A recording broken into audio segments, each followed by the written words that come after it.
Hey everyone, how's it going? We're back with Phoenix Wright. And I think we're going in a trial here. Yeah, we just did the investigation for this new case.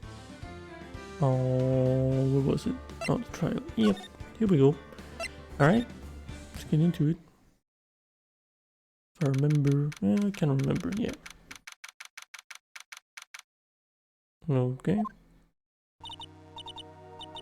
Oh, I see. I guess I should have expected this. Nobody saw the other guy, huh? Alright.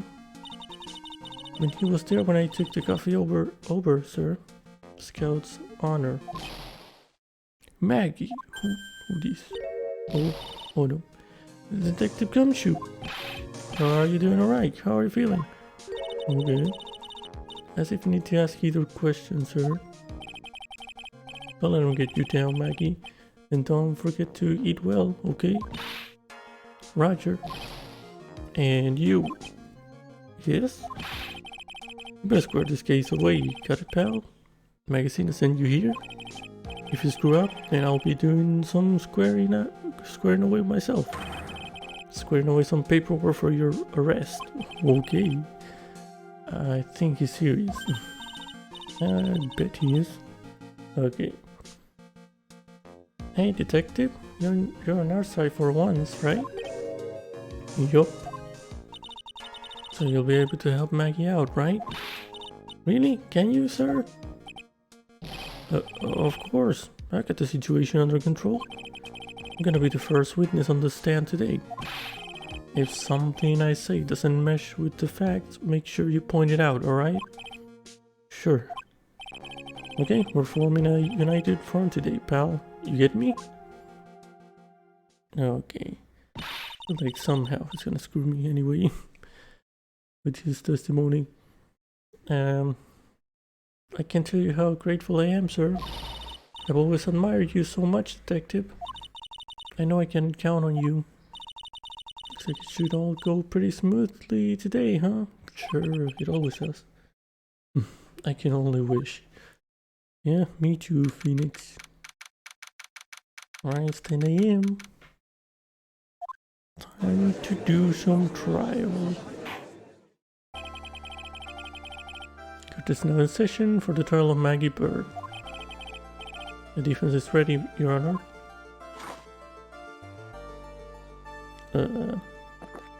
This man already drinking coffee? Okay. Bitter. Mr. Wright? Yes, Your Honor? Ah! What's wrong? I think it's just whenever I addressed you in the previous trial, your response was... You was talking to me?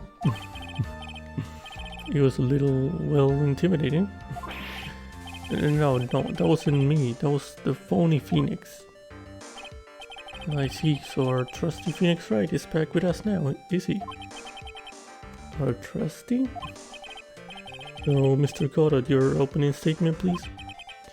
Mr. Wright, whether you're a fake or the real deal, we will find out soon enough through this trial today.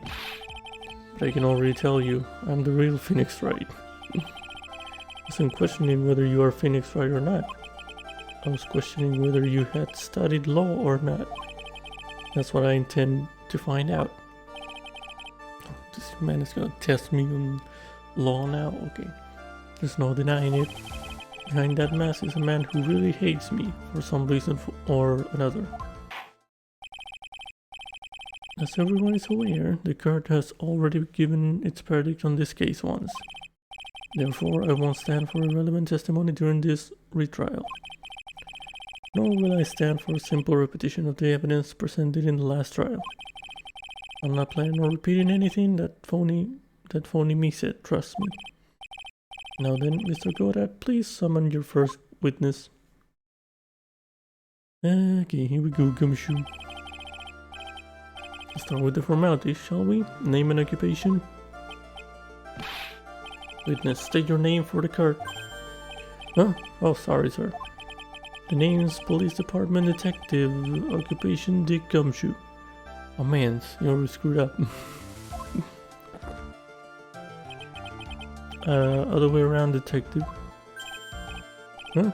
Oh, sorry. Anyway, I'm the officer in charge of this case since yesterday, sir. Since yesterday? Yeah, the guy who was on the initial investigations tied up with another case now. I hope Gumshoe's really got everything under control, for everyone's sake. I see. So, Detective Gumshoe, would you outline for the court the basic facts of the case? Yes, sir. The victim's name was Glenn Elk. He was a professional programmer. He was on the payroll of Blue Screens Inc., a local company. This is the victim's autopsy report. The court accepts this into evidence. Potassium cyanide poisoning. Okay. And this was 1:30 to 2:30. Okay. That's a big gap. Took that long to see him dead? Okay. And here are the floor plans of the restaurant. When the incident took place, the victim was sitting right here. The poison coffee was brought over to him by the waitress. The waitress means the accused. Yeah. The victim died from poisoning almost immediately after he took a sip of the coffee. At the time of the incident, there were 2 other people in the restaurant. Mr. John Armstrong, the owner and chef, and a regular by the name of Mr. Victor Kudo. It still seems to be a very straightforward case to me. Tribune floor plans. Okay. Blueprints of the crime scene. X equals victim seat. Okay. Come, detective. Take up this hammer and nail the defendant's coffin shut with your own 2 hands. Okay. Now then, Detective Gumshoe, let's have your testimony. Yes, sir.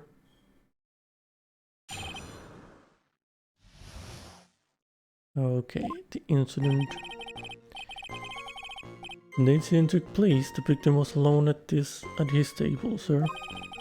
We understand that the guy, Glenn Elk, was listening to the radio at the time. Traces of poison were found in his coffee cup. And what we found was potassium cyanide. That stuff really packs a punch. And it looks like Miss Bird might have had, well, some kind of motive. Okay. You're really helping, aren't you? Using the dark, aromatic depths of coffee to conceal the poison. Classy lady. The facts of this case seem to be ironclad. Mr. Wright, I would ask you to begin your cross-examination, but... Yes? Please, no intimidation tricks this time around. Is that understood? I already told you that wasn't me. Okay.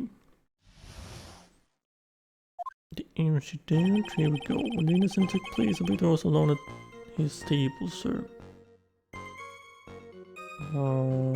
Press. Can I stop you for just a minute? Huh? What is it?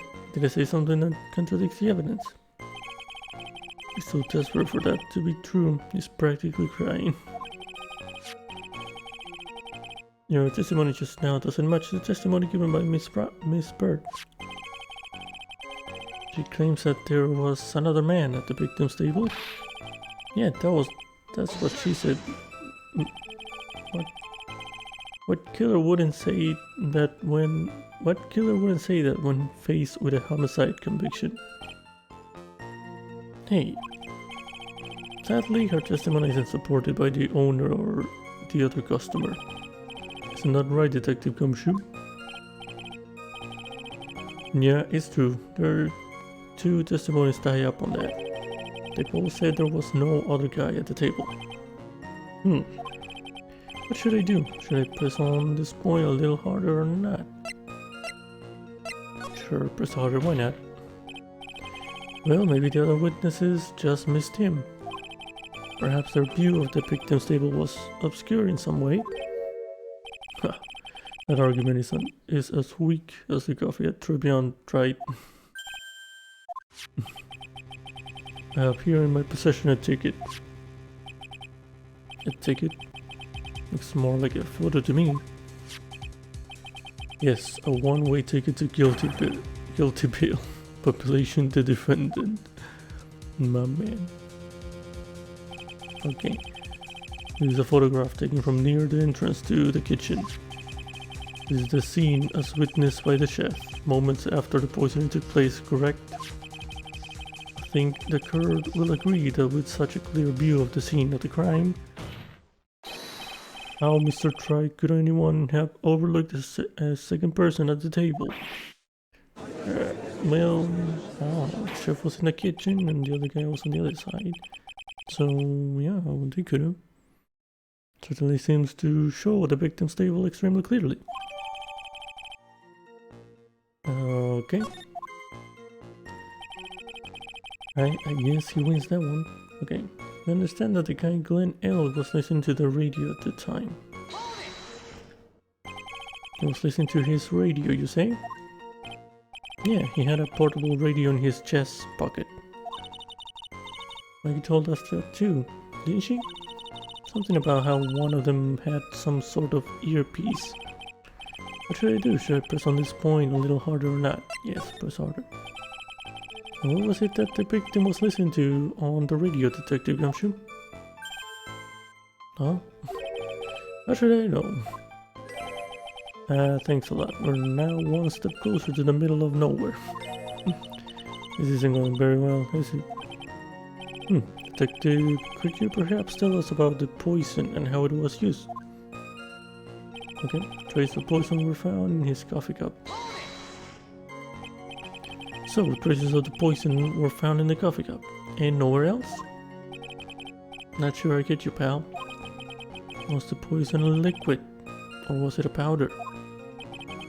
I had to put it in layman's terms. I'd say it was a powdery substance. So the poison could have been in anything that was on the table. Sugar, salt, pepper. Huh. You put salt and pepper in your coffee, right? The victim took his coffee black with no sugar. Is that the poison could only have been in the coffee? Should I press on this point? Sure, why not? What I have to lose? Are you absolutely certain that the victim even drank any of his coffee? Huh? What do you mean? According to this file, the poison was found in the victim's coffee cup. But what proof is there that the victim ever drank any of it? Oh hey, you're right. That's what I was thinking. What you have proof now? Because you were wondering. That last objection was for the detective there. Huh? For me? Oh hey, you're right. You may be fooling the curve, but I'm not falling for it. If you have the time to waste, you have the time to present that piece of evidence. That piece, sir? Yes, that piece.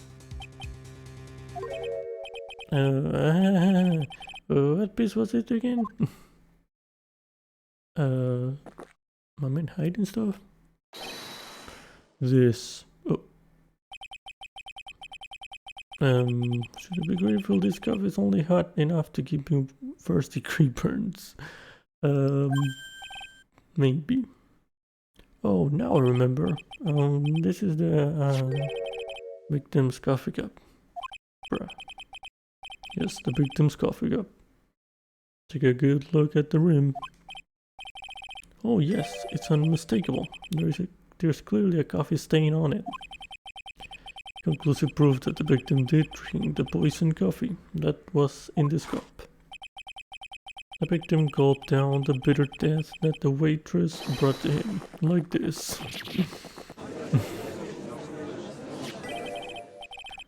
For the record, the only prints on the cup were the victims and the defendants. Coffee contained potassium cyanide covering the victim and Maggie's fingerprints. Upon further investigation of this cup, we found a certain chemical substance. What we found was potassium cyanide. That stuff really packs a punch. Potassium cyanide? I've heard of that chemical before. Exactly how strong is this poison, Detective Gumshoe? It's, well, that stuff's lethal. Eat too much and your history. How much is too much? A lethal dose is 0.2 grams. That's about enough to finish anyone off. 0.2 grams. How much is that? You know when you swab your ears for earwax? Yeah, about that much. Okay. Earwax, huh? Sounds like something Gumshoe's got an abundance of. Such a small quantity of poison could have been concealed anywhere. Yup. And it looks like Miss Bird might have had, well, some kind of motive. Some kind of motive? Yeah, but if you ask me, it's been blown way out of proportion. You know what my golden rule is, Detective. Chuck out a bad cup of coffee. I can always get another. Huh? I don't get it. I'm saying we can always get another witness on the stand if we have to chuck you out. So stick to the facts, Detective. Now then, what was Miss Bird's motive? Come on, Gumshoe. They said she wanted to steal a lottery ticket. I knew it. That's what we heard yesterday too. He disappeared from the scene of the crime. And it wasn't just any lottery ticket. It was a winning ticket for $500,000. Mr. Armstrong knew about the ticket too, didn't he? But he stole the wrong one. Then, is it possible Maggie stole the winning one? What should I do? Should I press on this point a little harder? Yeah. Wait a minute. The mere fact that the lottery ticket disappeared in no way implicates my client. Oh. I have here in my hand the very ticket in question. That's the $500,000 lottery ticket? One of the female police officers found it when she was conducting a search of the defendant. Shit. What? Order. It's quite a lucky bird. Or little waitress. Good one, okay. You will submit that ticket as evidence to the court immediately. Better keep an eye on that ticket. The way the judge's voice is quivering. Winning ticket for $500,000 found during a body search of Maggie. Great. Ticket was presented to the court in the previous trial too. But it feels heavier now somehow. $500,000, you say? It's just a scrap of paper. The matter is where it was found, Your Honor. And that's on Maggie's person, unfortunately. That's enough. The facts of this case seem overwhelmingly clear to me. The defendant had ample opportunity to commit the crime of which she is charged. Furthermore, it seems beyond reasonable doubt that she did indeed commit this crime. Unlike an old man who knows the score. There's also the matter of the $500,000 lottery ticket. That alone provides a very credible motive. I mean, for that sum of money, even I might have attempted to bend the rules. I don't mind an old man who is weak to the siren call of money. Not good, Nick. The evidence against Maggie is starting to pile up fast. Yeah, that's because the girl has rolled guilty once already. I'd say it's about time to wrap up this repeat performance. One final decisive piece of evidence. He's got more evidence against Maggie. This is the apron that the delightful Miss Bird was wearing at the time. Wow, that's not the cleanest apron I've seen. That stain looks like it can't be blood, can it? It seems the start of our play was a little flustered. And somehow spilled coffee on herself. The coffee? That's not exactly the first thing that caught my eye. Of course, the coffee stain isn't the most interesting thing about this apron. No, there's something else that stands out even more. Something else? I presume you mean... Of course, I'm referring to the pocket. What? Pocket? A search carried out right after the incident uncovered this. Potassium cyanide. Ah, shit. The very poison used by the killer was in her apron pocket. A bottle of poison in Maggie's pocket? Yeah, and Maggie's prints were the only ones on it. What? Did someone... Wait, can someone tell me about that beforehand? Like Gumshoe? God. Order, the court will accept these items into evidence. Worn by Maggie at the time of the incident has a small pocket but big stains. Deadly powder poison bears Maggie's fingerprints found in her apron pocket. There's something still bothering me, Mr. Godot. Why have you not explained the blood stain to the court? Bloodstain? What bloodstain would that be? Don't play games, prosecutor. The blood color stain that's smeared all over the apron. That's ridiculous. No one told me anything about the blood stain. You don't need to be told, just look at it. Well, detective, could this stain really be blood? No way, sir. It's just ketchup, sir. Ketchup. She must have gotten some on her apron while taking someone their breakfast that day. You could have spoken up a little sooner, Detective Gumshoe. Pull a stunt like that again and I'll have you drink 17 cups of ketchup with this. I thought everyone knew what it was already. Oh, I haven't seen anything yet to make me doubt the last ruling I made on this case. The motive, the opportunity, and the supporting evidence. They have all been clearly established. Well tried. Seems you really are a phony after all. You really know how to drive a man nuts. Witness, please continue with your testimony. Describe for the court the crime scene and the findings of your investigation there. Okay. Right, at least he's not ending it yet. The crime was reported at 2:25 p.m. by a kind of scary old man, sir. Where Maggie had passed out from the shock. It must have been real tough for her. The victim didn't have any identification on him. But we figured out who he was pretty quick, and then this investigation went smoothly. When Maggie was searched, we found the lottery ticket and the bottle of poison. And that was it. There was nothing else missing from the crime scene. You identified the victim and secured your prime suspect. Very good. Last chance to convince the court you're a real lawyer, Tripe.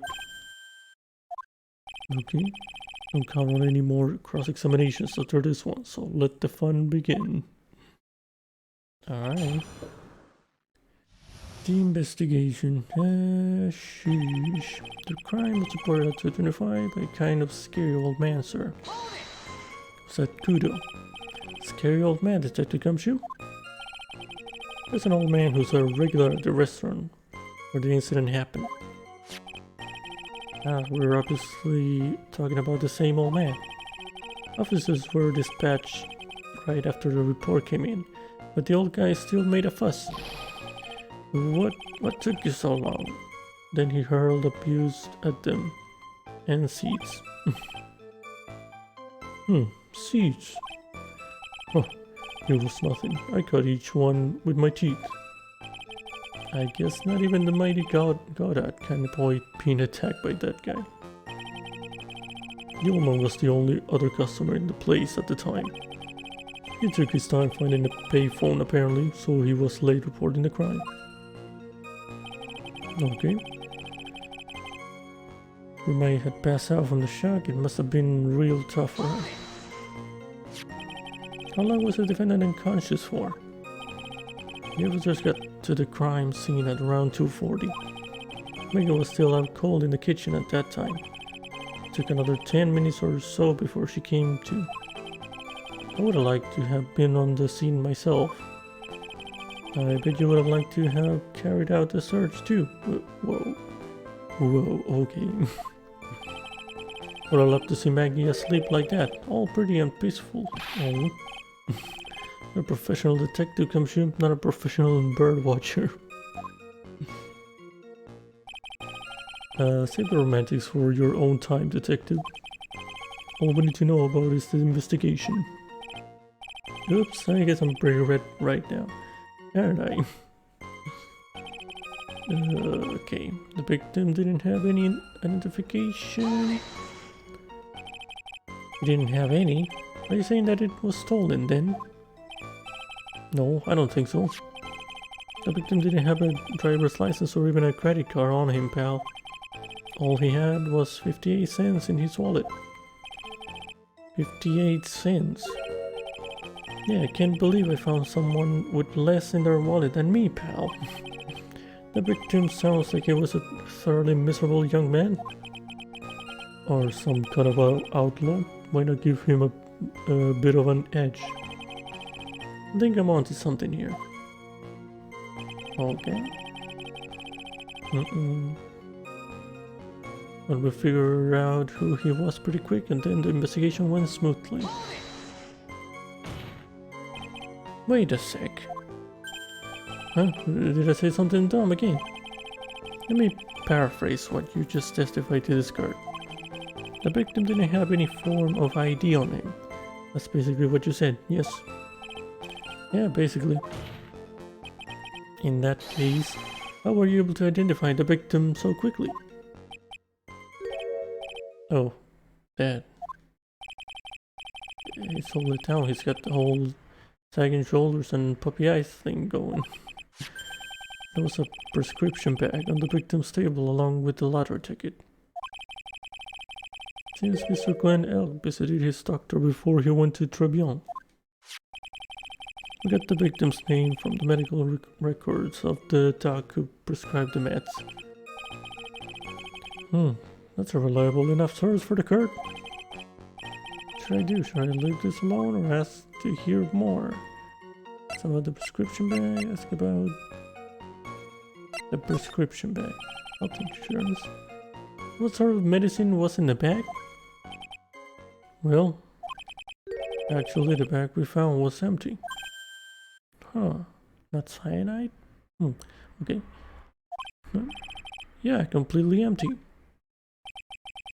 was completely empty. The victim got this from the doctor before going to Tribulations. The bag is empty. Huh.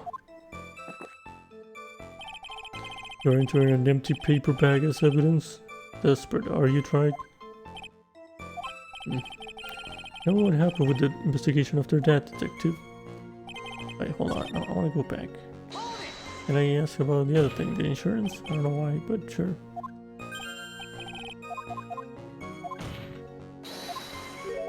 Blah, blah, blah. Wait, I couldn't choose that time. Okay. Make a search, we found the lottery ticket and the bottle of poison.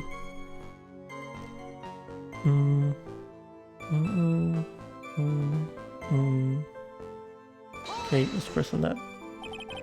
But the defendant had been passed out for a while, correct? In that case, isn't it possible someone planted the evidence in Maggie's pocket? Hey, yeah, you nailed it, pal. Happens to me all the time. Had a department party the other day, and when I got home, I was wearing the boss's shoes. Keep up this crazy testimony, detective, and those shoes will end up down your throat. Sorry. So tried. Someone planted the evidence in Maggie's pocket. That's a pretty bold statement. Care to back it up with some evidence? Well, I'd love to if I had any.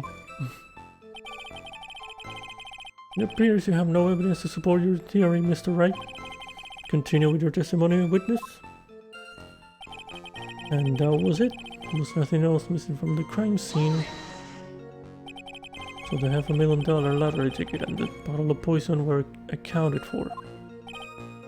Yeah.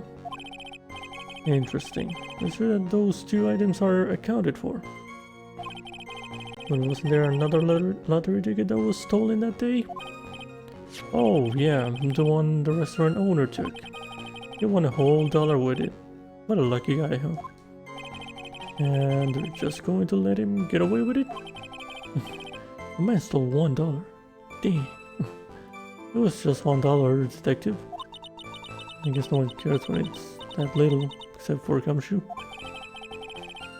If I don't find a hole in this testimony, the judge is going to hand down his verdict. Gumshoe isn't giving us anything to work with. We can't find any contradictions if it doesn't give us something. Yeah, that's true. Maggie and Gumshoe are like Dumb and Dumber. Our only hope is that they were so dumb they missed something obvious. Come on, Gumshoe, be the dumbest you've ever been.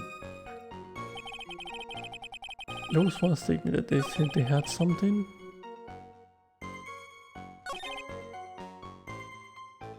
I think it was this one.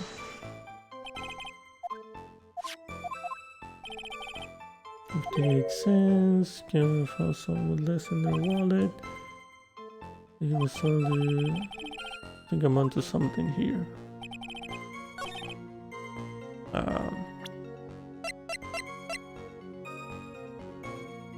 Again, he had to have money and pay for food. Is that a thing?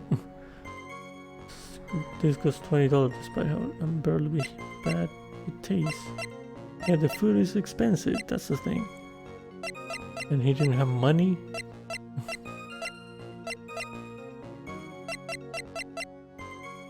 Yeah, that's weird.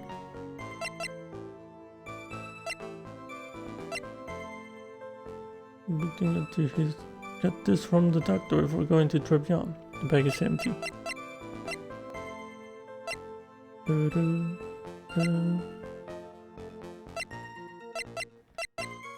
Sure, this is. Oh, me? Leonard, what do you think about the witness statement? I'm not sure I follow you. Leah contradicts. What do you mean? He didn't have money and the food is expensive. What's the contradiction there? That was some trash. I don't think that won me any points. You think? You think? Okay, let's see then. What's this trash mean? How else can I prove the thing?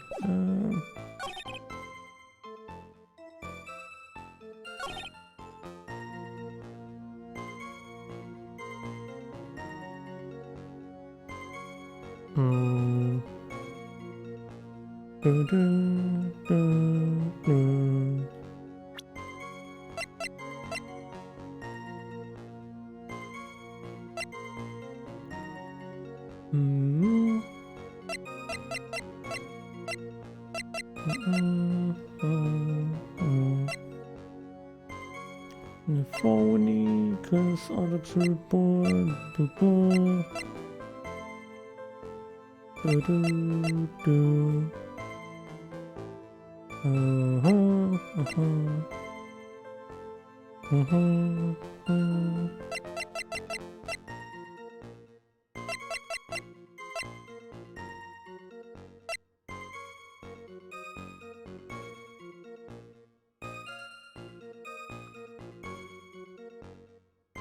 I thought I had that one there.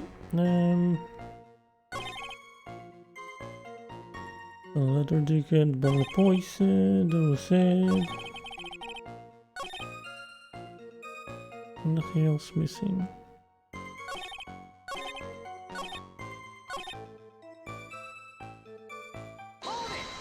Oh. Basically... prescription bag. Okay. Okay.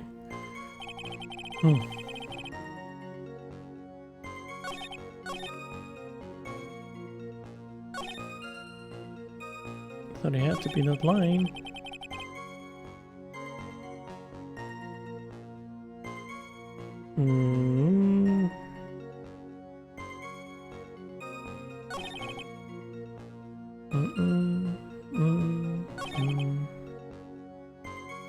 Still feel like it's this line, but I don't know how to prove anything. Profiles?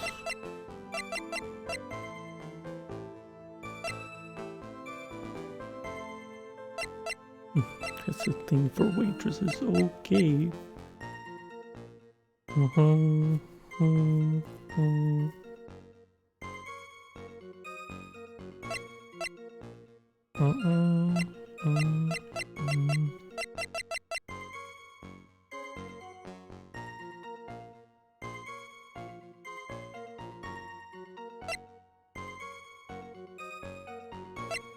I don't know. I am lost. I thought it was the cost, but...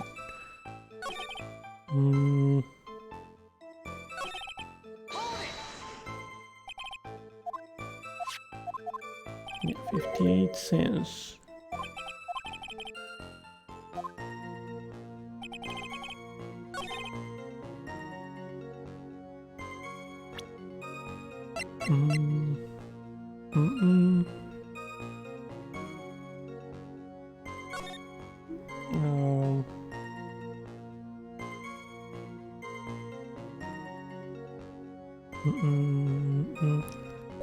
Maybe this?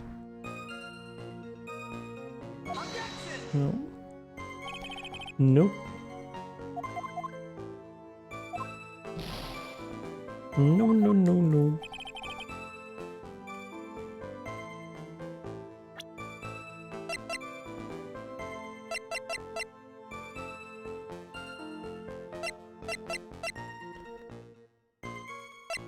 Sheesh. What are we doing now?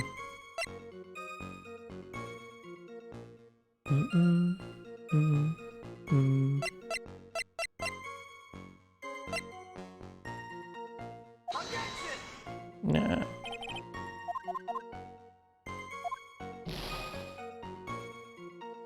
Okay, objection denied.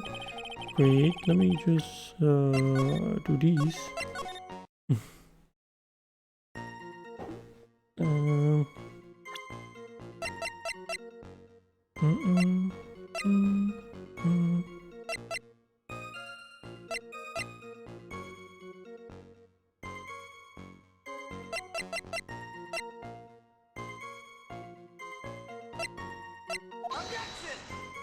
No. God dang it. Is it not that?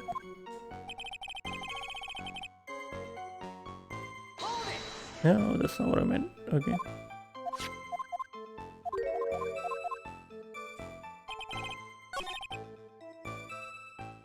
There's not anything here. You're sure about that?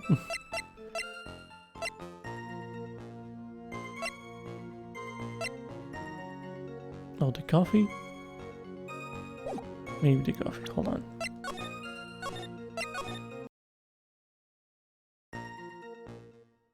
Let me try this.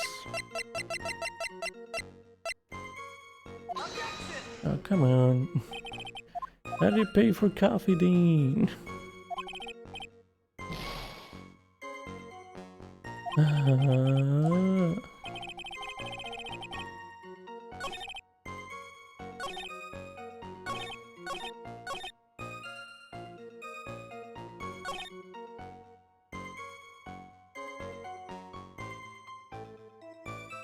Okay.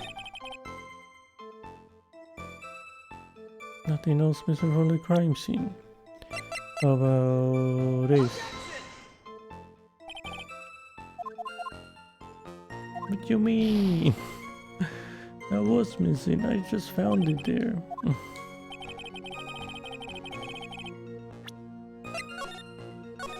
This some trash.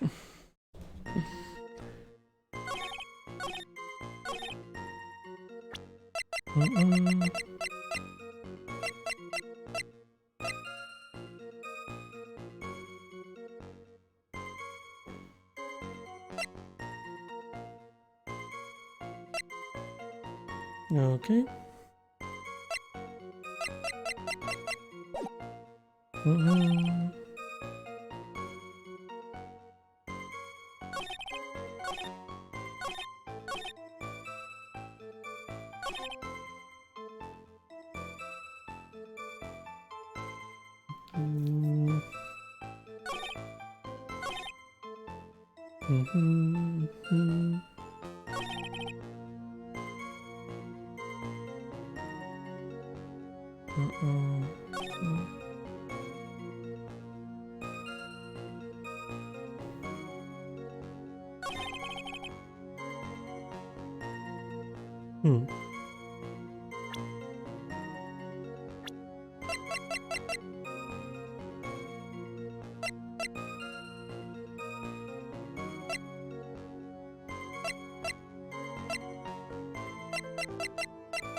I don't know, I'm lost in this one.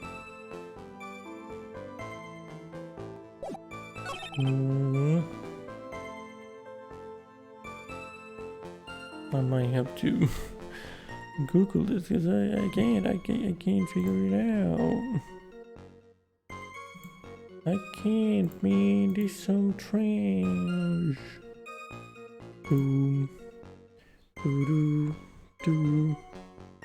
Just want to know at least the statement that I'm looking for. I feel like it's that one. No, not this one. No, where is it? This one.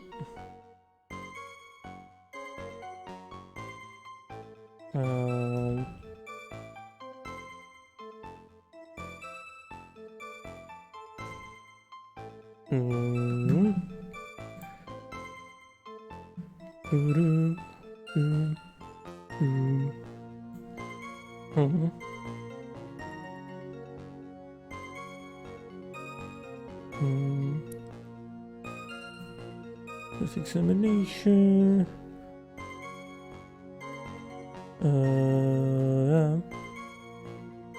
Prescription bag.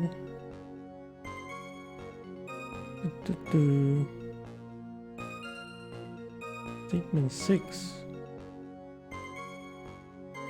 Okay, which one's that?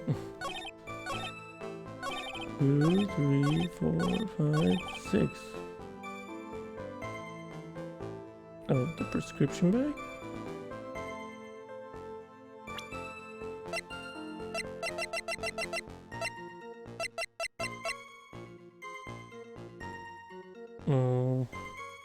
Wait, what did you say?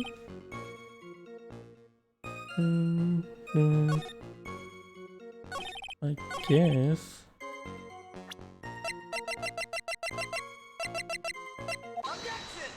Okay. Detective Gumshoe, I think I should point something out to you. There's just one small contradiction in your testimony. Are you sure just one? Oh, finally! I'm getting all anxious just waiting, so hurry up, will ya? You testified that nothing else was missing from the crime scene. However, the prescription bag you mentioned was empty. Oh, the thing inside it was missing? Okay. Alright, I guess. Did the officers recover the medicine from the scene of the crime later? No, they didn't.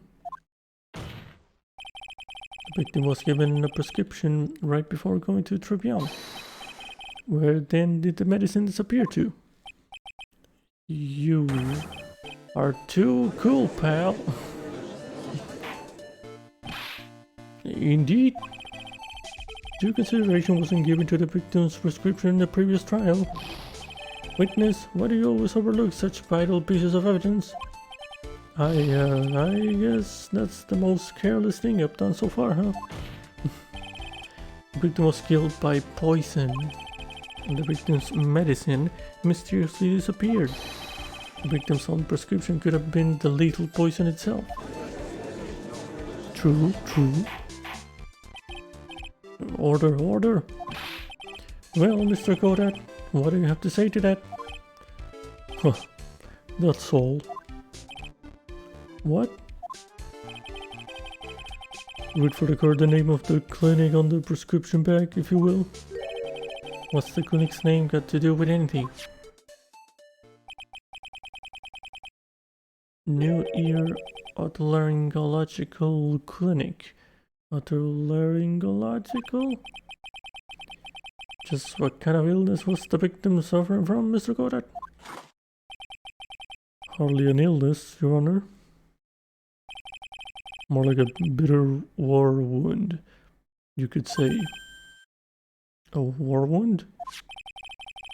The day before the incident, Mr. L found himself in a fight. He took a blow to the side of the head and ruptured his eardrum. And what on earth was the prescription he was given? It was a cream that was to be applied topically inside his ear canal, not to be ingested. What? How does he know all this? It's mentioned in the autopsy report. If you read the fine print, they found traces of the medication in the victim's left ear. Yes, here it is, in very fine print. Since Mr. L correctly applied some of his medication while he was at Tribulations, therefore it would be absurd to believe that he would have eaten his medication. Seems that this medication is irrelevant to the case after all. No. Nick, if we don't think of something quick, it'll all be over. She's right. But I can't get away with any old weak objection. What should I do? I should save. And push the medication issue. Only moments ago, Mr. Gordon made the following statement. It seems Mr. L correctly applied some of his medication while he was at Tribulations. If that's the case, then why was the medication not found at the scene of the crime? That's a good point. But the medication in question was for topical use inside the ear canal. It doesn't change the fact that it could not be found at the crime scene. However insignificant it may seem, it's a lawyer's duty to pursue the truth. You know as well as I do that the medication is irrelevant. It hardly seems like that likely that a prescription drug would contain potassium cyanide. It hardly seems likely that the coffee the waitress served would contain it either. But it did. The possibility is undeniable.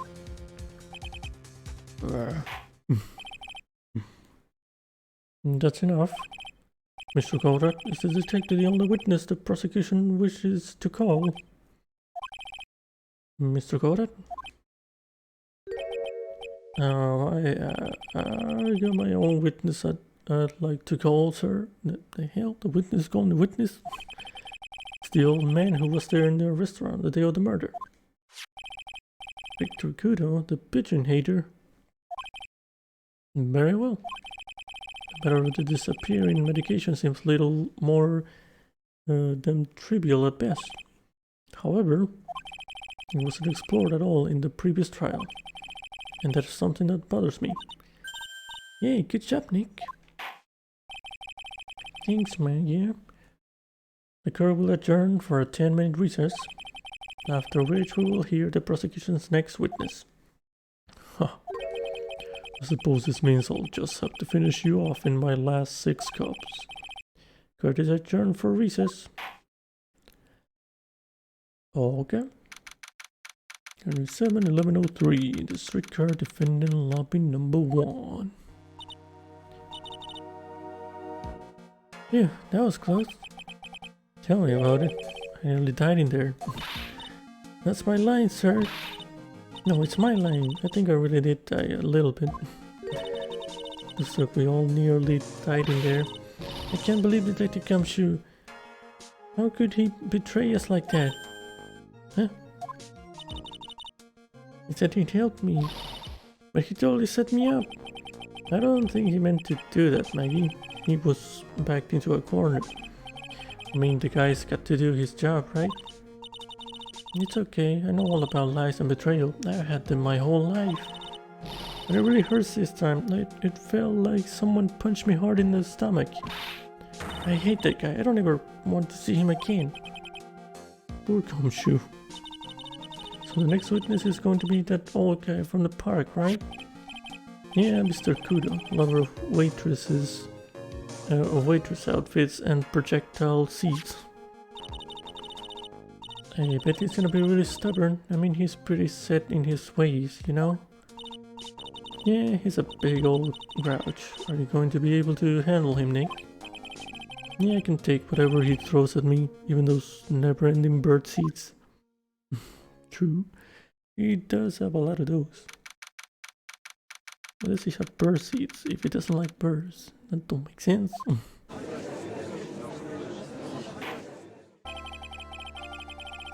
Court will now reconvene for the trial of Maggie Bird.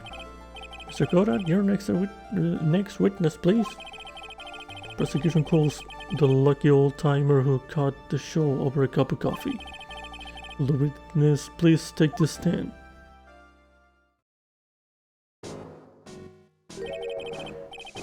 Name and occupation if you don't mind. The name is Inspector Kudo, born and bred in the land of the rising sun. Honor and duty are what make me, mind you, I can be quite emotional at times too. We don't need to hear about that, Mr. Kudo. Just tell the court your occupation.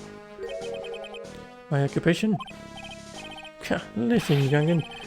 How much gold you think there is for kimono embroidery here? Kimono embroidery? That's what I do, or did back in Japan. I embroidered family crests on kimonos. My ancestors were embroidering kimonos before this country even existed. Wow, a real craftsman. They're a dying breed. Hey, maybe he could embroider my costume sometime. Anyway, like I said, there's not much demand for that kind of thing here. So I had to take a job working the cash register at a burger joint, pretending to smile. That burger joint would have been better off putting him in the kitchen. Another witness, were you in the restaurant at the time of the incident? Oh yes, I was sitting some seeds over a cup of Javachino. Seeds? What do you think these are, I see. So you saw everything that happened, Gramps? Did I? Oh yes, I did. I saw it, Arnold. Then please tell the court, we're all ears. Sure. I'll tell you every last detail. Before we getting into this. Okay. What I witnessed. Okay. The young man was reading the sports paper. Serving girl brought him a Javachino, but she put something in it. You saw that? The man took one sip of it, looked like he was in terrible pain, and then collapsed. That's the serving girl, right there in the defendant's chair. I remember her well. Yeah, I bet you do. Yeah, old creep. Mr. Kudo, she's not a serving girl. Please refer to her as a waitress. You're as bad as the rest of them. All these newfangled words. What's wrong with old-fashioned ones, huh? Newfangled? All this talk of radios and glasses is wireless and spectacles, I tell you. Excuse me? Listen to me, everyone. Don't forget the old values. Don't let the good old days slip away. Okay.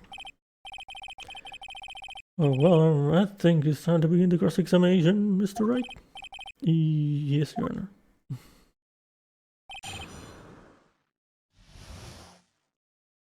Okay. So the young man was reading the sports paper. Alright, what was the sports paper at? We saw the victim then. You saw Mr. Glenn. I wanted to know if Gutson Braun retained his championship or not. So he was looking at the sports paper the victim was reading, huh? Not the location in question. There are partitions between tables on the same side of the restaurant, right? Oh, what if there are? How do you read the paper? If you say that you could see the victim, that means you were sitting at a table on the other side of the restaurant, correct? Yeah. I go to that place to drink cappuccino. I don't go to sit. I don't remember which table I was sitting at. Bruh. I mean, you go there to eye the waitress. Alright. Serving girl brought him a cappuccino, but she put something in it. Mr. Kudo, that is a very grave accusation. Are you sure about what you saw? Victor Kudo never makes mistakes. I dot every T and cross every I. I see. Wait, isn't that the other way around? My eyesight's fine. The doctor said I only need spectacles for reading and driving. I bet his eyes are only really fine when he's scoping out a waitress. And I saw what the serving girl put into the cappuccino as well. I bet I know what's coming up and something tells me I'm not going to like it. Press harder. Your Honor, we need more clarification on what was put into this victim's coffee. I'd like to ask that the witness add what he knows about this to his testimony. I agree.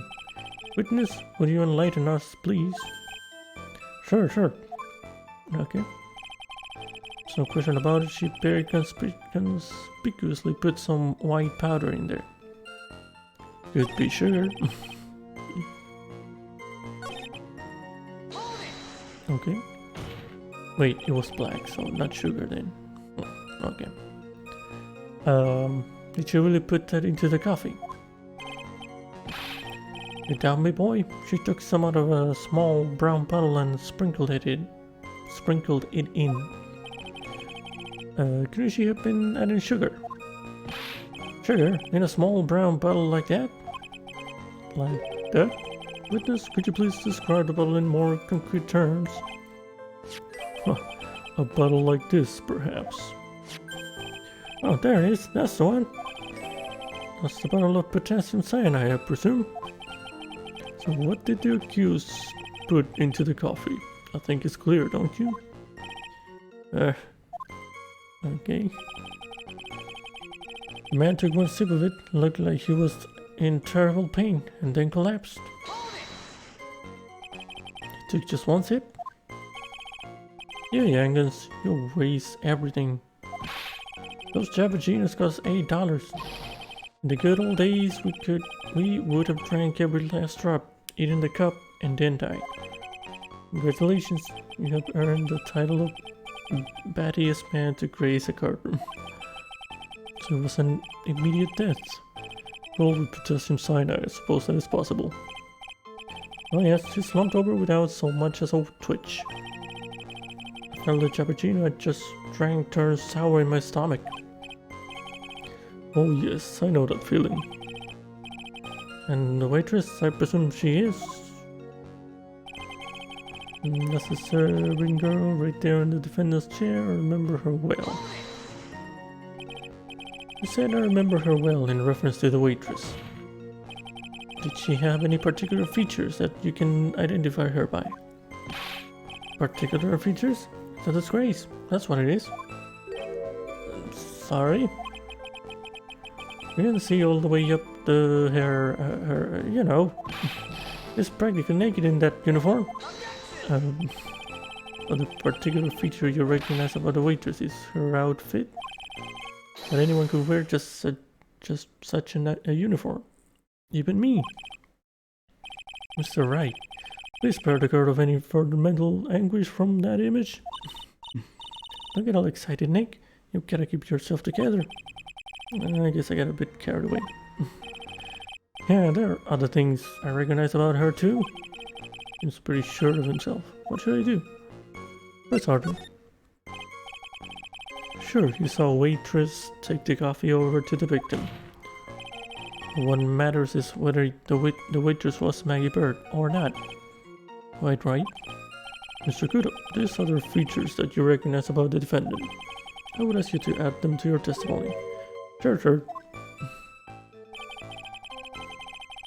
Hey Emma, how's it going? Is the case going? It's going alright. Yep. I did have to look for a guide for a bit, but yeah, it's fine. There was a ribbon in her hair and her apron straps were loose. A ribbon in her hair? I don't remember. She had that? Oh, there is. Okay. Alright. Good, just chilling. Nice. Okay, I'm pressing this then. You do seem to remember several details about her appearance. But what about the most crucial detail of all? Her face? Yeah, as if I wouldn't remember that.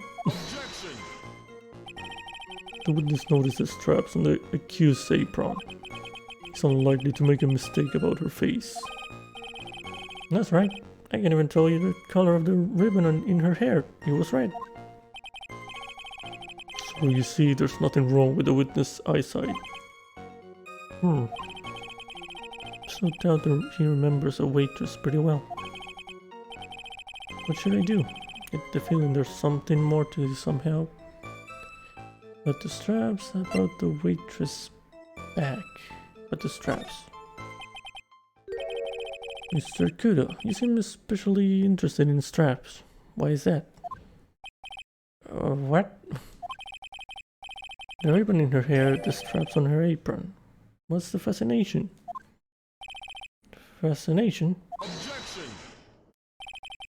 People have all kinds of fetishes, tried. We don't need to embarrass the witness.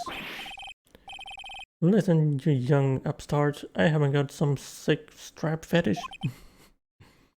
Oh, is there any relevance to the witness' unusual love of straps, Mr. Wright? I was just curious as to why he was so fixated on the waitress' straps. I said I haven't got a strap fetish. How many times do I have to repeat myself? Very well. Continue with your testimony, Mr. Kudo, and make it strapless. Okay. Do you think all city really saw Maggie do it? Well, he probably had his eye on the waitress the whole time. That's why he was there. He was there for the cute outfits, right? Not the waitress. I guess. She makes a good point, though. Hey, did I just say something clever? What if the waitress Mr. Kudo saw really was Maggie? That's what we have to figure out, Nick. Okay, let me go back to that last statement. Try the last thing, the other thing, if I can.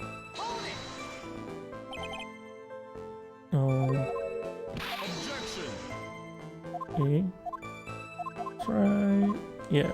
Let's ask about the waitress back. The identifying features you describe are all things you would see from the back. So what? Is it possible that you never saw the waitress from the front at all? Objection! He's got you there, Gramps. People normally talk about facial features when they're asked to describe someone. But this witness testimony is nothing but straps and ribbons. This is harassment. I tell you I'm not obsessed with straps or ribbons. I'm just telling you what I saw. Mr. Kudo, the courier requests that you add the details about any identifying features. Features you observe from the front, that is, to your testimony. Sure. Saltman's testimony is getting longer and longer. If I can't find a hole in it soon, it'll get even longer, I bet. Okay, there wasn't anything that caught my interest about her when I saw her from the front. Okay. You didn't find anything to be distinct, but you did clearly see the witness's face, yes? No question about it. I didn't come this far to back down now. Victor Kudo never backs down. That's not the answer I was looking for, but okay. It's turning into a matter of pride for Old City now, I guess. I wonder if you really did see Maggie's face or not. Like I thought, we need some concrete proof of this. Proof that the old guy didn't see the waitress clearly from the front. Okay.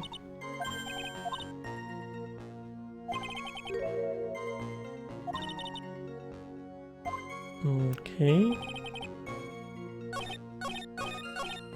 I'm guessing it has to be something with the last statement. Let's see.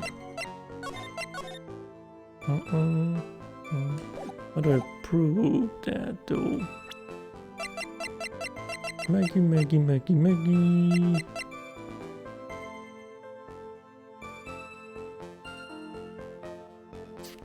Didn't say anything about the stains either.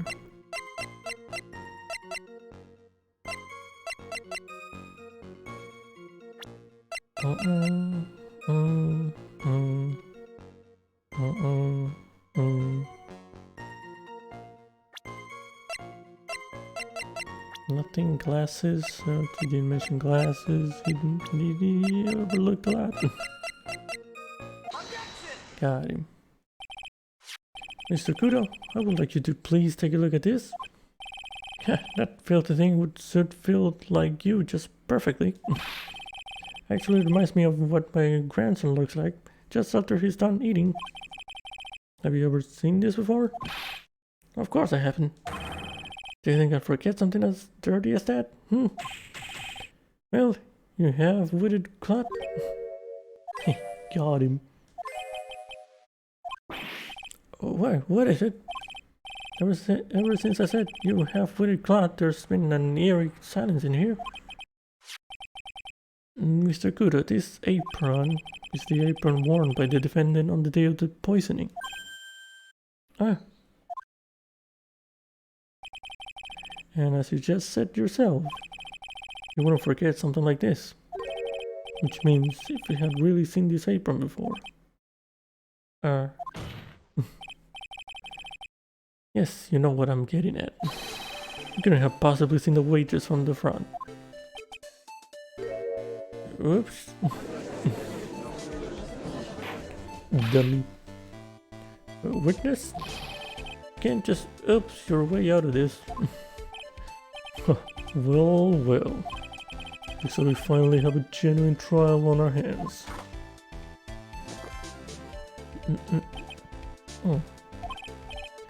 Listen, Wright, here are the facts. On the day of the incident, there was only one waitress in the restaurant. That being the defendant, Miss Maggie Bird. Exactly. And when that one waitress put the poison into the coffee cup, this old guy was watching. Oh, I hope you understand the gravity of the situation, Mr. Kudo. Fate of the defendant may rest on what you say you remember seeing. Just to look at exactly what you saw, Gramps. You can rely on me, Captain. My noggin's in perfect working order. Can't remember a single occasion when I forgot what burger a customer wanted. You can't remember? Probably more like he messed up so many times he's plugging it out. Very well, let's test just how good your memory and attention to detail is, Mr. Kudo. Tell us what you remember about the victim. Okay. About the victim. He was another of those pesky young types wearing a broken pair of spectacles. He had a newspaper in his right hand and the noisy brat kept rustling its pages. The young man was listening to the wireless I remember that well. Then the serving girl in question brought over the cappuccino. A little fidget picked up the cup with his free hand and took a sip. Okay. Testimony we have just heard was to test how credible the witness memory is. Seems to me that he remembers the victim in a great deal of detail. Oh yes, I hate those you-know-what types who are so big about everything. How are we going to handle this, Nick? We only need to do one thing. We just need to prove that the old man's memory is shot. Just trip him up, you mean? Isn't that kind of cruel? I suppose, but it's what I do best. Okay. He was another of those pesky young types wearing a broken pair of spectacles, pressing on everything. Spectacles? Dark glasses to you. One of the lenses was green, but the other was broken. Newfangled rubbish, that's why I remember him so well. He did have some kind of lens over his left eye, but I wouldn't have called it a pair of glasses. He seems to have been wearing some rather modern-looking shades. Perhaps I should take to wearing some and rival Mr. Goda's sharp appearance. We'd better come up with something sharp and quick. Guess I'll wait and see if I should challenge him about the spectacles. Okay. And a newspaper in his right hand, and the noisy brat kept rustling his pages. The newspaper was a sports paper, was it? That young hooligan, I nearly asked him, can't you even read without fidgeting? How was I supposed to be able to read the back page with all that rustling going on? I need to find out if Guts and Braun retained his championship title. It was his paper, not yours. If you wanted to know so bad, why didn't you buy your own? Why are you looking at me like that for, Okay. Guts and Braun got bitten yesterday, by the way, anyway. Okay, thanks, Maya. The young man was listening to the wireless, I remember that well. I mean the radio. The wireless? The decadent young rascal. In my day, it was one or the other. Read the paper or listen to the wireless. Oh boy. And using an earpiece, it's selfish. That's what it is. I was straining my ears, but I couldn't catch any of it. My eyes. Was he that desperate to listen to the radio? Why are you looking at me like that for? How dare you feel sorry for me? Okay. And the serving girl in question brought over the cappuccino. I mean the waitress who you only saw from behind, right? You're one of those, are you? You never let anything go, isn't that right? Maybe. What does it matter if I saw her from the front or from behind? Okay. You're not pushing until I get some hard evidence. The little fidget picked up the cup with his free hand and took a sip. His free hand. So his left hand. Wait a minute. What was the thing on the cup? You had to grab it from the right. Oh, it depends how you grab it. His free hand. Yes. Which hand was that? Are you listening before? Clawed ears? I said he was rustling the newspaper with his right hand, didn't I? If his free hand wasn't his right hand, then which one was it? Perhaps the great Mr. Try has 3 hands. Maybe. Yeesh, I was only asking. No need to gang up on me and treat me like a freak. The whole point of this cross-examination is to establish just one thing. This old guy's memory has more holes than a slice of Swiss. Guess we just need to find a contradiction in his testimony somewhere, huh? Anything will do, even the smallest detail. We just need one mistake in his hours. I think I know. I think I know. Let me save you in case anyway, but I think I know. The stain on the coffee was on the other side of the thing.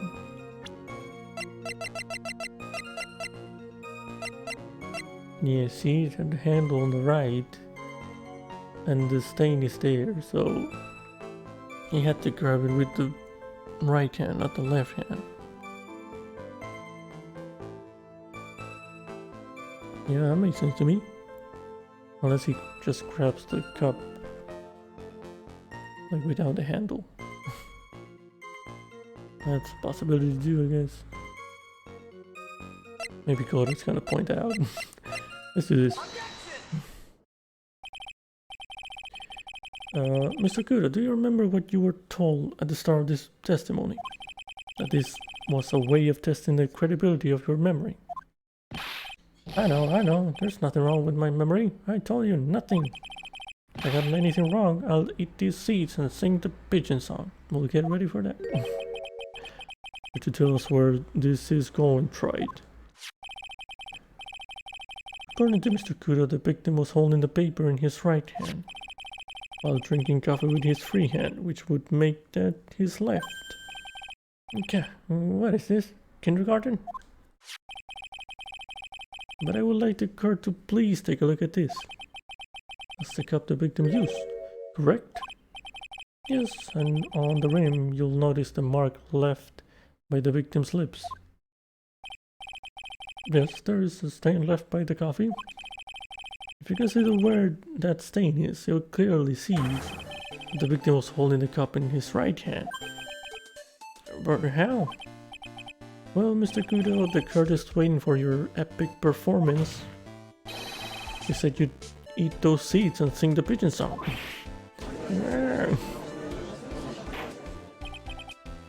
Mr. Kudo, I'm afraid this is simply not acceptable. I think the witness had better go back to... Oh, wait. You think I'm going to stand here and listen to you tell me I'm mad? You're wrong. I don't care about that dirty coffee cup. I know what I saw. You still insist on your testimony. That young brat was holding the cup in his left hand. Oh yes, no question. I'm a good, law-abiding citizen. I am. It's the dead young hotbar and you spiky-haired yahoo, who are at fault. Who, me? Thank you, old man. We've heard quite enough from you already. Don't call me old man, old man. Been around for 68 years, I have. You can't ignore me. Listen to what I got to say. I'm sorry, Mr. Kudo, but... Sure, why not hear a little more? Mr. Godard?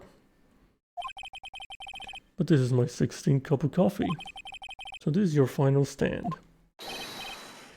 Thank you, Captain. You can rely on Victor. Okay. What is going on?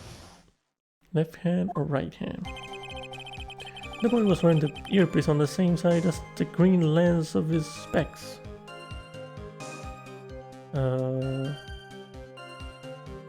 The earpiece on the same side as the green lens of his specs. Okay. Yes. He kept fiddling with it all the time. He was fiddling with it just before he picked up the cup too. And then he used the same hand to pick up the cup, his left hand. Okay.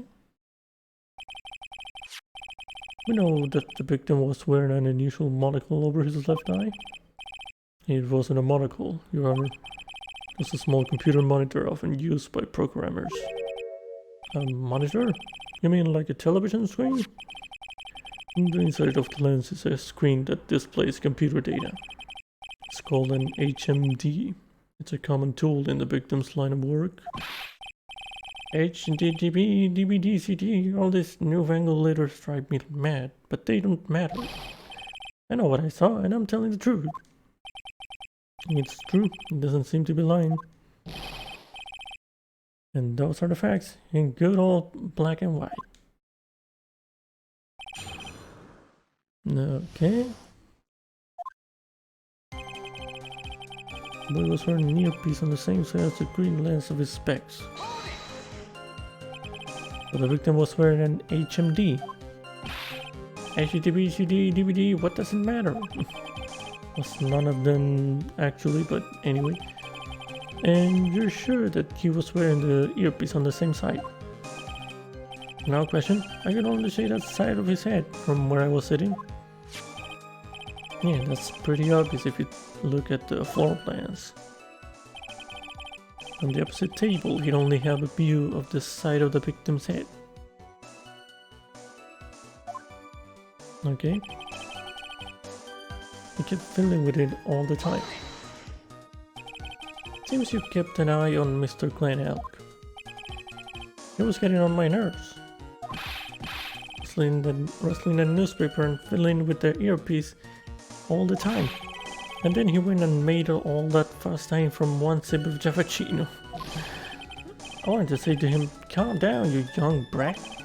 Just looking at him made me suddenly speed up my seed eating. I could have choked. I take it the victim was a walking ball of nervous energy. Okay. He was fiddling with it just before he picked up the cup too.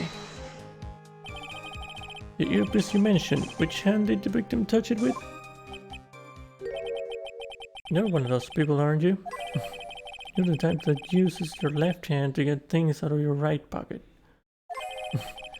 Or fastens your left cuff with your right hand. And when the tour guide says on your right side you'll see the famous blah blah, you're the only one who deliberately looks left? Well, aren't you? No, I didn't mean. Obviously he used a hand on the same side of his body that the earpiece was in. Ow. So if he had the HMD on his left side, then it was his left hand, I guess. He used the same hand to pick up the cup. His left hand. Seem very sure of yourself, Mr. Kudo. That's because I know what I saw, no matter what tricks you try to play on me. Looks like he really did see the guy picking the cup up with his left hand. He's a dead end. Well, Nick, what do you think? I think the guy's telling the truth, but even so, something's not quite right. Then chuck evidence at him until he breaks. But if he's not lying, there wouldn't be any contradictions in his testimony, right? Then that coffee wasn't his? Someone else?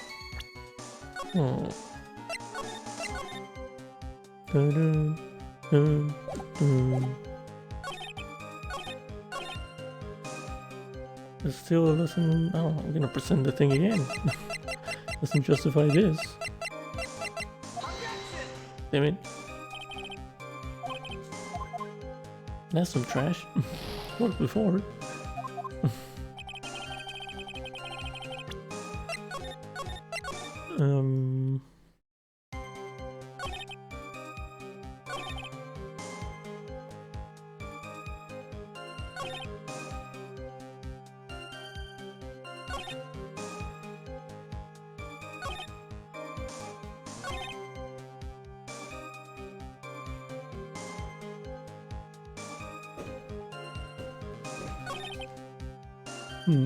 Okay.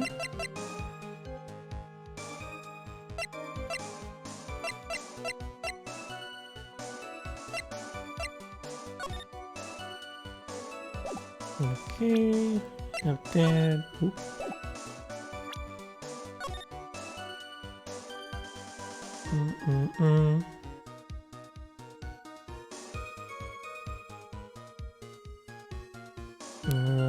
Huh.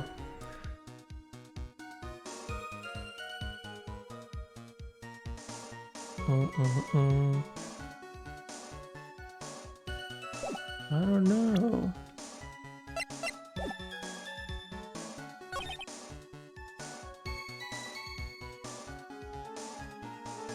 Just fiddling with it before he picked up the cup too.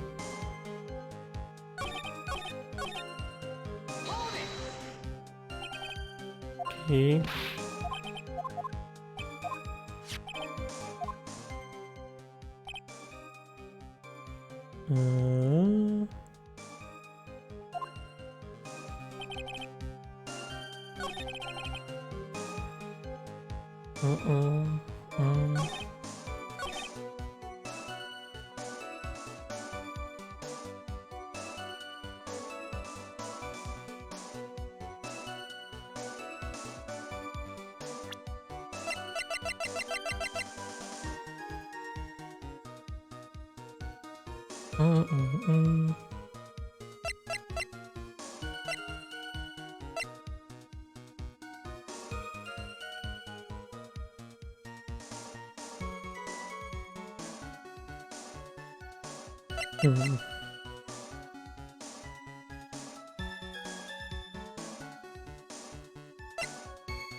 I don't know about this one.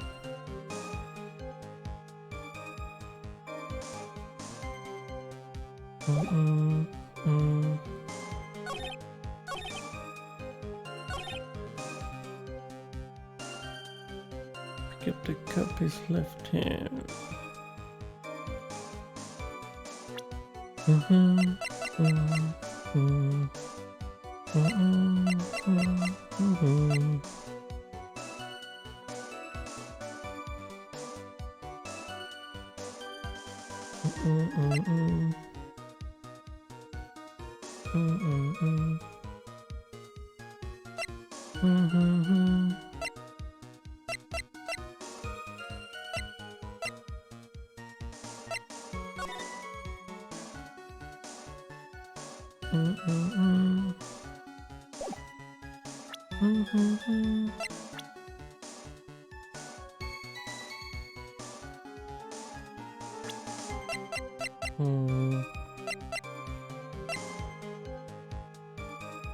It's hard.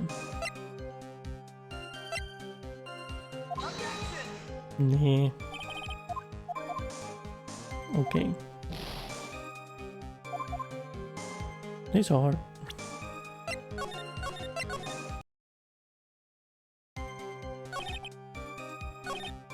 Just fiddling with it.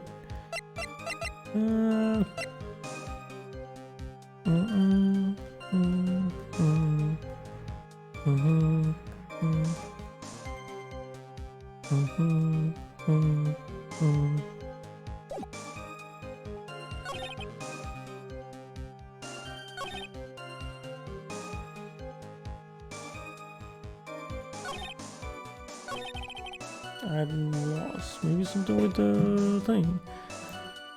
The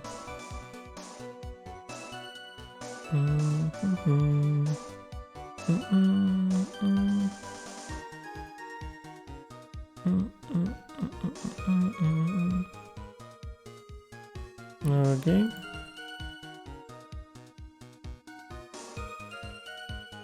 Maybe didn't mention anything about the thing. The bag, I don't know.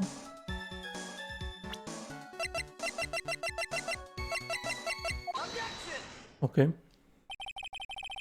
I'm not sure what the relevance of this is, but Mr. Kudo, there is something very strange about your observations of the victim. What? Say he was wearing the earpiece on the same side as the HMD. No question, you can lock me up if I'm wrong. It was his left ear, without a doubt. You can only see the side of his head from where I was sitting. I don't think so. Oh, he didn't mention him applying the thing. Is that the thing? Oh, what did you say? You're no doubt unaware of this fact, Mr. Kudo, but the victim couldn't hear with his left ear. His eardrum was ruptured. Traces of medication for his condition were found in his ear canal. That's right, it's impossible that the victim was wearing his earpiece in his left ear, because he couldn't even hear in that ear. Oh, okay. Is that true, Captain? It is. Pigeon! Pretty pigeon! He's going crazy. Order, order, order! This witness testimony is completely unreliable. He only saw the wages from behind, and he claims the victim was wearing an earpiece when we know his eardrum was ruptured. Well, Mr. Kodak? A single drop of milk is all it takes to destroy the pure black magic in the cup. This old man is my drop of milk. Captain, are you calling me a drip? This is the victim's coffee cup in which the potassium cyanide was found. The mark on the rim clearly shows that the victim picked it up with his right hand. I'll never back down. I know I'm right.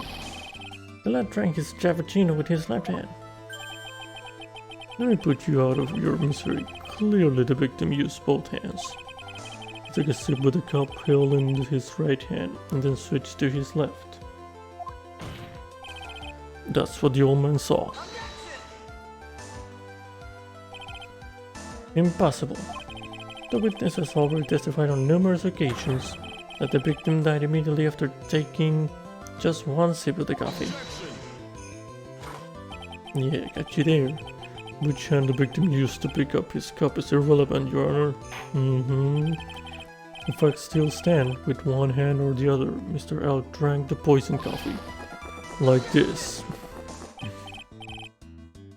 Sadly, Mr. Goddard, that doesn't wash. The point of this testimony was to establish whether the witness' memory is credible, and the results are clear. The testimony given by this witness is useless.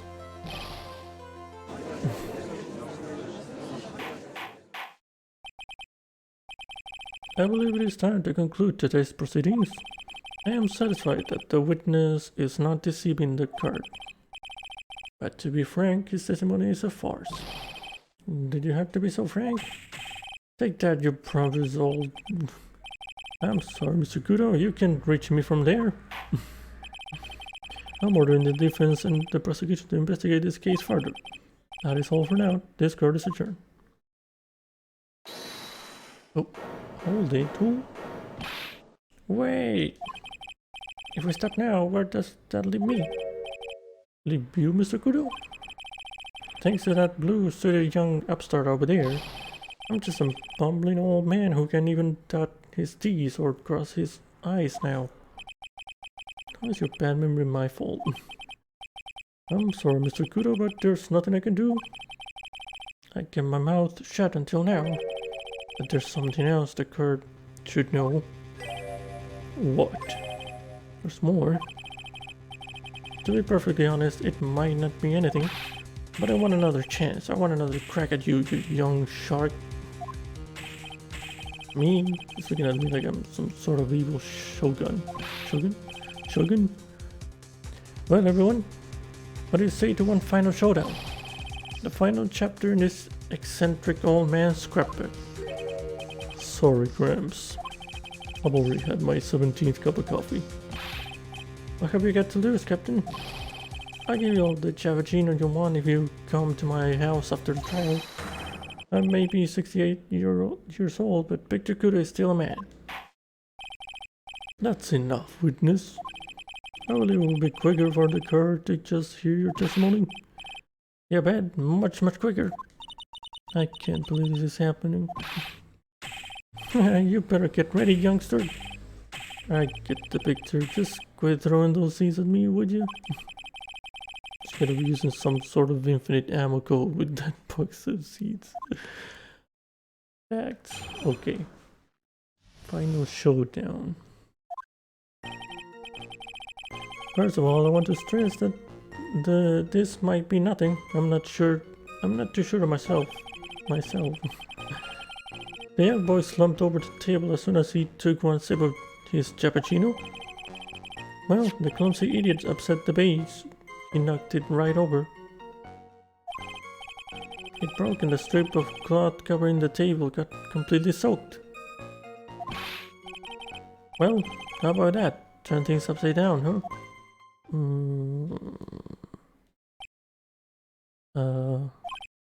Is that all? Yes, that's all. I remember it perfectly. Hey, you're doubting me again? You're doubting the poor, defenseless old man. No, we're not doubting you, Mr. Kudo. Don't you get the feeling there's a question hanging on everyone's lips, Nick? Yes, what? Probably. That's all I can think of, and I have to cross-examine this guy. You're burping. You're burping, that's why that's... You're burping, that's why that's all you can think of. Very well, Mr. Wright. Your final cross-examination, please. Do I have to? Boy. I'm distressed that this might be nothing. I'm not too sure of myself. The court generally prefers if witnesses are sure of themselves, Mr. Kudo. Noisy brat. I'm warning you, I'm more savage than a macho man right now. You won't beat me with this testimony. This is a final battle. Ow. Stuck those seats harder than ever. Better be careful. Come on, Nick, nail him. Okay, young boy slumped over the table as soon as he took one sip of his cappuccino. The court has already heard that testimony, Mr. Kudo. I know that. I was just setting the mood. How else am I supposed to build up the suspense? The suspense. Yes, now what do you think? Should I work the audience a bit more?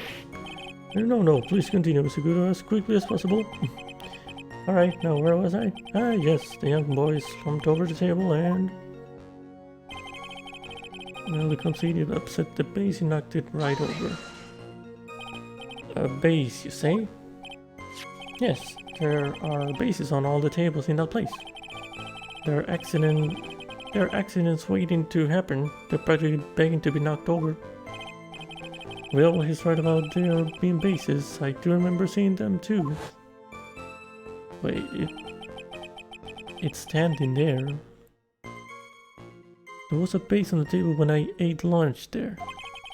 And you saw the moment when the victim actually knocked over the base?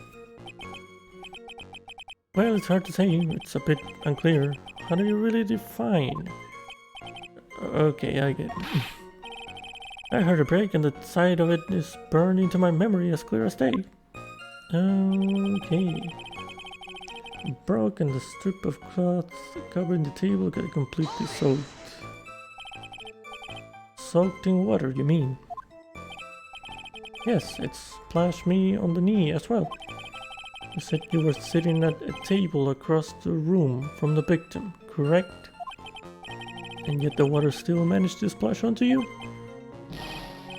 It was cold, I clearly remember it splashing me. The water really make it all the way across the other side of the room. Yeah, that's weird. Well, how about that? Turn things upside down, sure thing. You mean the base on the victim's table falling upside down and breaking? The base turned upside down, and my testimony is turning this case upside down. It's a joke, I just wanted everyone to hear it. What do you think, Captain? I'm impressed by your ability to waste time. Todd hasn't raised any objections for a while now. So, you young show-off with that scrap of information, I'm throwing down the gauntlet. If I lose this one, I'll take it like a man and admit defeat. He's really giving you the evil eye, Maya. It's you he's looking at, Nick, not me. It's like he's saying, I triple dare you to find a contradiction, youngin. I guess I'll just have to rise to the challenge then. Okay. Let me see. Not too sure, but let's see. I was at the base and knocked it right over. Completely soaked.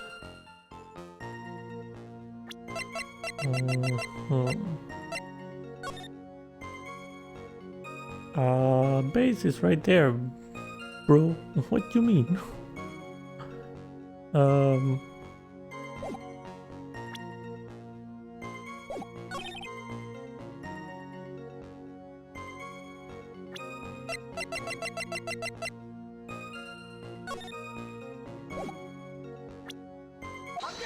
Yep. Mr. Kudo, this is a photograph of the crime scene? Oh, so what? Look carefully at the table. The base is there, intact. Huh? Lost your tongue, Granddad? I'm no granddad of yours. Okay. Enough. If you throw any more seeds in this courtroom, the cleaners... What? I didn't read that. What is it now? I just remember something. Yes? Go on. The broken vase. It was on my table. What? Oh, well, you see...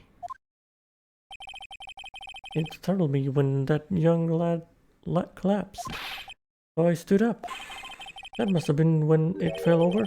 The vase on my table, I mean. The vase on your table? Uh-huh. Yes, it was on my table.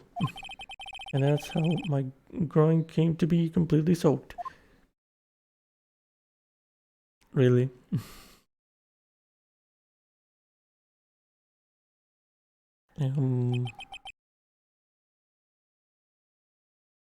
Okay, that was a waste of time. Thank you, Mr. Kudo. You've certainly earned your kudos for today. I'd like to ask you a question now. Have I been any use at all? Perhaps that's something you should reflect on yourself, Mr. Kudo. Wait a minute. If that's the case, there's more. I got more to say. Oh yes, I remember something else. Oh my god, stop him please. Bailiff escort a witness out of the courtroom. Thanks, Judge. God. Wait, listen to me. Boy. Well, we seem to have been considerably sidetracked, and I'm still not in position to deliver a verdict. The defendant has not been positively identified as the waitress in question. Additionally, there are two disparities in the testimony we have heard thus far. The mark on the coffee cup that the victim supposedly drank from with his left hand, and the earpiece which was inserted into his left ear, out of which he couldn't hear. Wow, Nick, you did it! I therefore require both the defense and the prosecution to further investigate the facts. Yes, Your Honor. There's one more thing before I call today's session to an end. One more thing, Your Honor. The witness we just heard from, he is most insistent that his testimony should be of use. So he summarized it according to this statement. Okay. You may each have a copy of it, if you wish. Whatever, the prosecution doesn't need props like that. God, that's really mad, huh? Yeah, I would be too. Very well. Here you are then, Mr. Wright. There are 3 copies. My own, yours, and Mr. Koda's. Yes, Your Honor. Why is he giving me his? When the incident occurred, I broke the base of my seat. I'm sorry. Alright. I'm sorry? This isn't a piece of testimony, more like a 5-year-old's apology. What the heck are we supposed to do with 3 copies? That is all. This court is adjourned. To be continued. Wow.